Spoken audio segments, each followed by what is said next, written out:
Quiero morirme. Me encantaría morirme ahora mismo.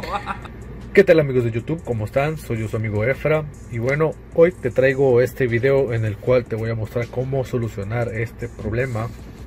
El cual ya me pasó, ya lo solucioné. Pero pues quiero mostrarte si es que tú llegas a tener este problema, o es que lo tienes, o para evitarlo.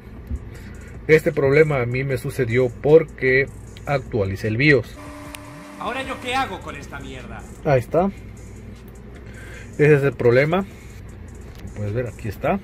En este caso, para entrar al BIOS de esta computadora es con F12.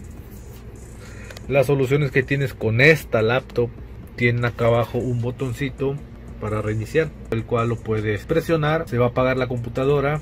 Para que vuelva a encender, le desconectas el cable de corriente, lo vuelves a conectar y ya la enciendes. Otra forma es cargar la configuración optimizada. Si no, la solución que a mí me funcionó es venir a esta opción que dice selección de modo SATA. Simplemente la cambias aquí, le das en guardar y salir, se va a reiniciar. Probablemente se tome un tiempecito, tarde un poquito más de lo normal, o puede que inicie, se reinicie, o puede que inicie, te vuelva a tirar, por ejemplo, esa opción, porque como viste hace un rato me tiró la opción de que Windows estaba dañado, y no va a pasar nada, va a seguir tirando que va a diagnosticar la computadora, pero simplemente va a hacer esto. Como ves, ya no está tirando mensaje de que se va a reparar Windows.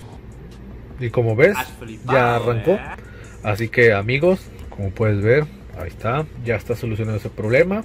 Así que bueno amigos, es un video muy corto. Si te ha funcionado, por favor dale like al video, suscríbete, eso me ayuda demasiado. Sígueme en mi página de Facebook, que es donde aviso cuando subo videos. También hago streaming de vez en cuando, no siempre. Sígueme en mi Instagram, que es donde normalmente los usuarios me contactan más personalmente, ya que para mí es más fácil. Eso ha sido todo de mi parte, así que nos vemos en el próximo video y adiós.